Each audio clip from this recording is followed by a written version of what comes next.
संशय, ये मिथ्यात है, मिथ्यात अकिंचित करनी है, ये बंध का पहला हेतु है।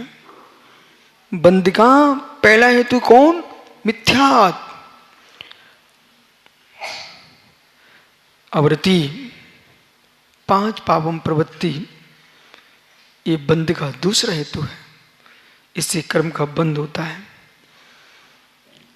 आवृत्ति प्रमाण, कुशल क्रिया में अनादर भाव रखना,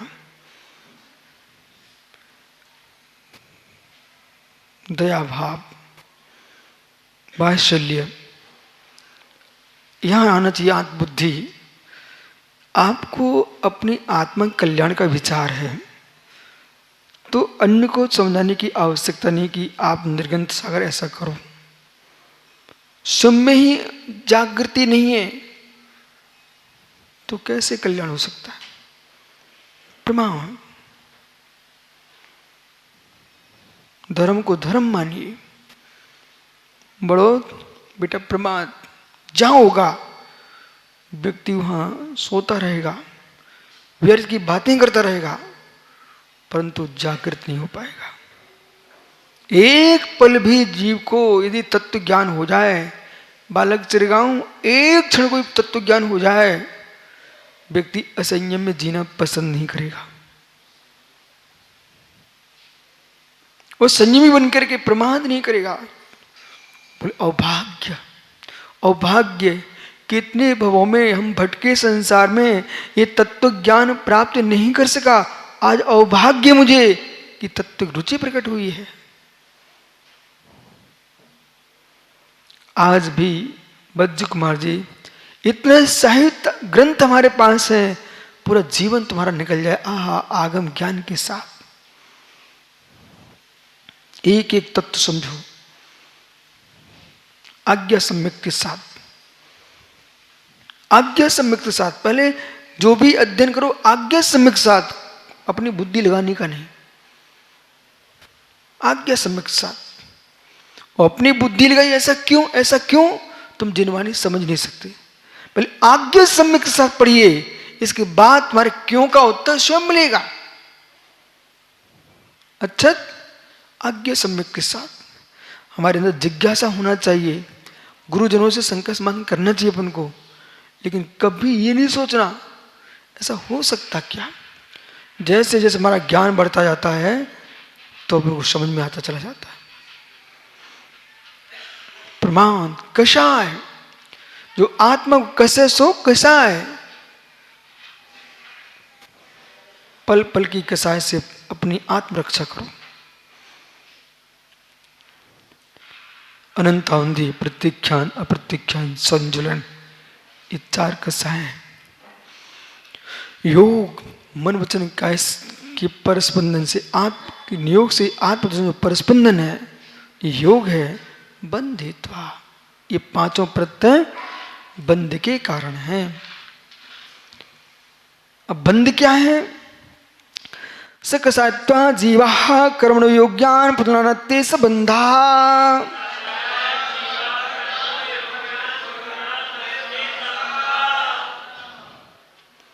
सकसाया जोगा पैडिपदेशा ठिणदवगा कसायदो होती।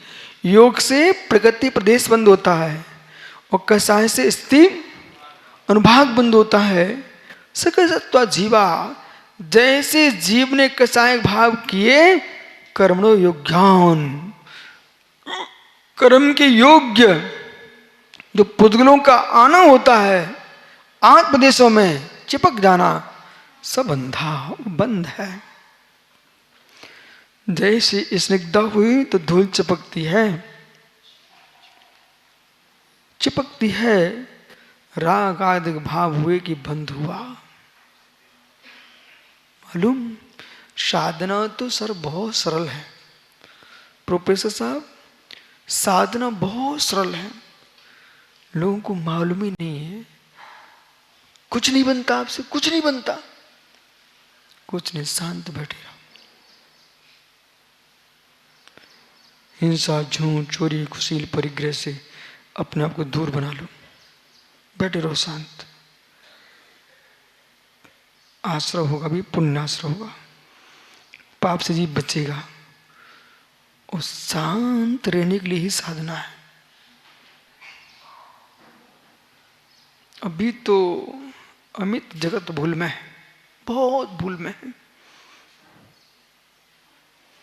इतना भूल में है, वो करने करने करने करने में लगा है, उसे मालूम ही नहीं है कि वर्धमान ने जो साधना की है, ऋषभ देव ने साधना की है, श्री राम केवली ने साधना जो की है, वो कौन सी साधना थी?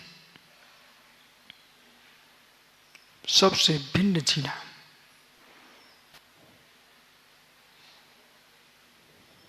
आज मैं हार को जा रहा था रास्ते में, तो भाई साधु कहीं भी जाए, मस्तिष्क तो अपना काम करता ना। इसमें सोच रहा था कितना आनंदमय सरल जीवन है, कुछ करने की जरूरत ही नहीं इसमें, तो तनाव मुक्त सुख से जीना, जीना सुख से है और कर्म की निर्जा हो रही है, क्या आनंद है। इंजीनियर साहब, कर्म की निर्जा हो रही है, सुख से जीना है। आप लोग 10 दिन के घर छोड़ के आए, खाना तो मिल ही रहा है, सुख से जीना है, कुछ करना ही नहीं है, शांत जियो। अब माना कि 10 दिन तुम यहां बैठे हो, तब भी तुम्हें चिंता हो हमारे घर में क्या हो रहा है, तुम्हारा पागलपन। वो मित्र क्या करें, पागलपन। बगल का शिवरार्थी क्या करे, पागलपन। अरे हम इसलिए आए नहीं है, इसलिए हम आए नहीं है बगल में, तुम क्या करने आए रहे। हम बगल को देखने आते तो घर छोड़ के क्यों आए, घर को ही देखते ना, मुझे देखनी नहीं है। मतलब क्या है, ये जो मोक्ष तत्व की प्राप्ति की जो साधना है ना, वो पर से पूर्ण निरपेक्ष।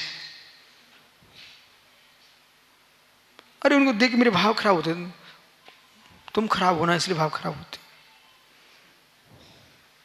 तुम खराब हो इससे तुम्हारे भाव खराब हो रहे हैं।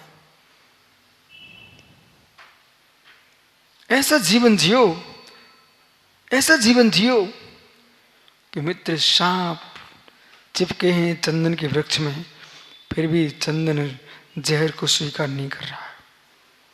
सबको तुम सांप मानो और स्वयं चंदन बन के जियो।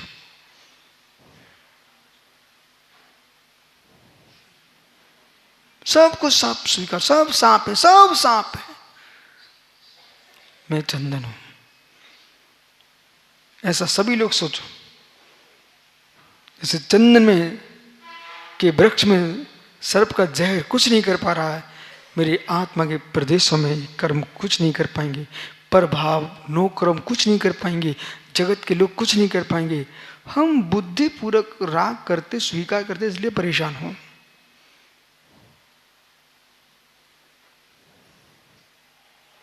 सही नहीं है? बोलो बोलो, सही नहीं है?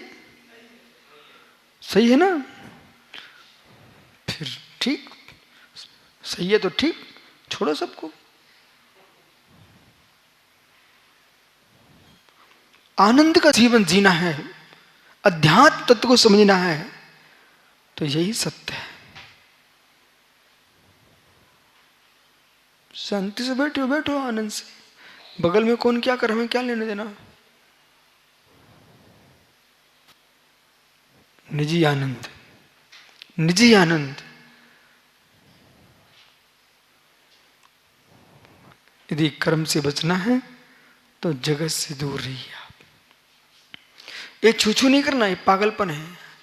बोले गुरुजी ने कहा था जगत से दूर रहिए, हटो हटो, हम तुमसे दूर रहते हैं, हटो हटो तुम दूर। पागलों की भीड़ आ गई क्या, ये हटो हटो कर रही है।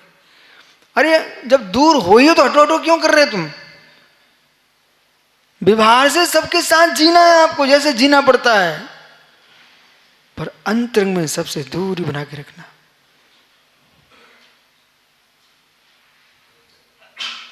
दया करना सीखो अजित पंडित जी, पर रोना मत सीखो। कोई कष्ट में है, मैं उसका सहयोग करूंगा, सहयोग करूंगा, वैद्यवत, वैद्यवत, परिवारवत नहीं। वैद्य के यहां कोई मरीज पहुंचता है, पूर्ण उपचार करता है, लेकिन उपचार करता है, अपना मरीज मानता है, पर उनके उपचार में रोता नहीं है, न उसके दुख में रोता है, न सुख में मुस्कुराता है। बस उपचार वैद्यवत, जगत के बीच में जियो, शिष्यों के बीच में जीना प्रोफेसरवत। बोले मतलब एक कॉलेज का अध्यापक, प्रोफेसर, व्याख्याता, सातों जाति के बच्चों को पढ़ाता है, सबको ज्ञान देता है, बस तटस्थ भाव से बेटे पढ़िए, हम आपको ज्ञान दे रहे हैं, पूरी मेहनत कर रहे हैं, नहीं पढ़ रहे तो भाई तुम्हें प्राण नहीं दे देंगे। जो पढ़ रहे हैं उसे मालूम है कितनी बड़ा अधिकारी बन जाएगा, मुझे कमा के थोड़ी देगा, हम तो उसको ज्ञान दे रहे हैं। बस ऐसे गुरु का कर्तव्य है, शिष्य को ज्ञान दो, बस तुम अपना जीवन जीना, हम तो अपना काम कर रहे हैं, टेंशन मुक्त। प्राण थोड़ी देना है, ज्ञान देना है। जिनकी जो होनहार है उन्हें कोई टाल नहीं सकता। तब लगता है लोगों की सोच, लोगों की बुद्धि, लोगों के दिमाग कितने छोटे से हैं। जब तक तुम इसी में लड़ते रहोगे, ये पेंसिल मेरी, ये तुम्हारी है, इतने में तो मालूम तुम लड़ रहे थे ना, उसे छोड़ करके दूना पैसा कमा लेते, उससे अच्छी लेके आ जाते, तब तक तुम लड़ते ही रहे।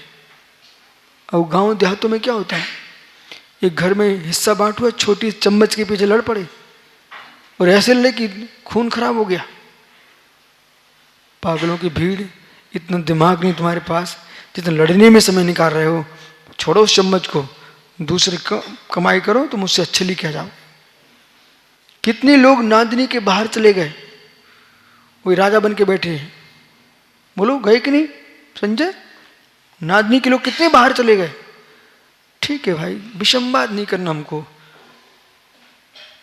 बाहर पुण्य था, कमाओगे तुम।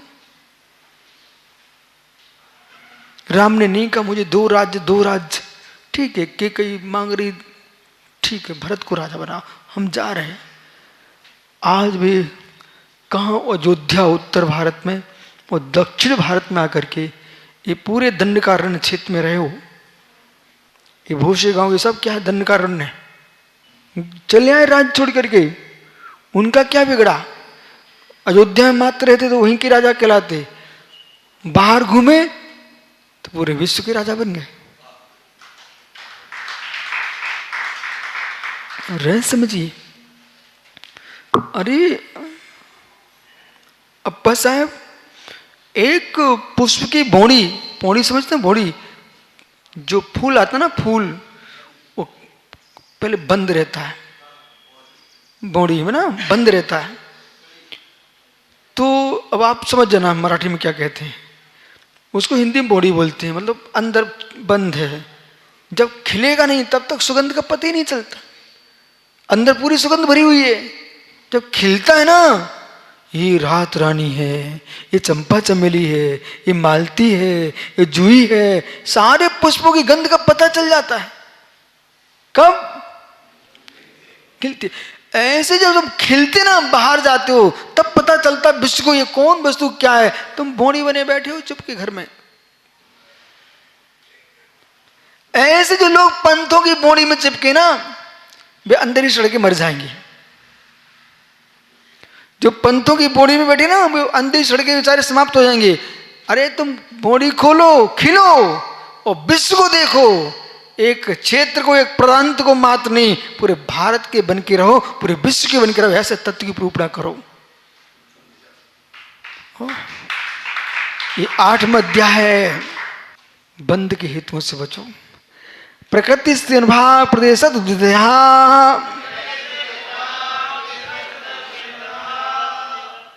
प्रकृति बंध, स्थिति बंध, अनुभाग बंध, प्रदेश बंध, ये 4 प्रकार का बंध है।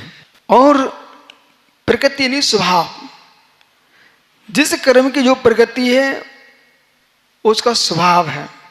ज्ञानावली कर्म की प्रकृति ज्ञान को ढकना, दर्शनावली कर्म की प्रकृति दर्शन को ढकना, बराबर। वेदनी वेदन कराना, मोहिनी मोहित करना, नाम कर्म के प्रति नाना रूप दिखाना बनाना, गोत्र ऊंच नीच करना, अंतरायणी विघ्न करना, इसकी प्रकृति है। वेदनीय निवेदन कराना, ये सारे जो कर्म हैं, जैसा उनका नाम है, आगे सूत्र आ रहे हैं सबके। तो प्रकृति यानी स्वभाव, स्थिति सीमा कितने समय तक रहेगा, अनुभाग फलदान। कभी स्थिति कम रहती है, अनुभाग अधिक होता है, कभी अनुभाग कम होता है, स्थिति अधिक रहती है। ये सब जितनी दंड संहिता बनी ना, इन सिद्धांतों से बनी। इधर देखो, एक किसी ने अपराध किया तो ये प्रोफेसर साहब बोले बच्चे चलो धूप में खड़े हो 1 घंटे, 1 घंटे खड़ा कर दिया उसको। दूसरे छात्र ने गलती की, बोले धरा बैठ 5 घंटे ऑफिस में, अपने ऑफिस में बिठा लिया। ज्यादा दंड होते थे ऑफिस में बिठा देते, पता आपको? हाँ, लेकिन मुझे तो याद आता है, मैं कर रहा था सामायिक, वो अध्यापक बोले चलो ऑफिस में बैठ जाओ, यहाँ करो।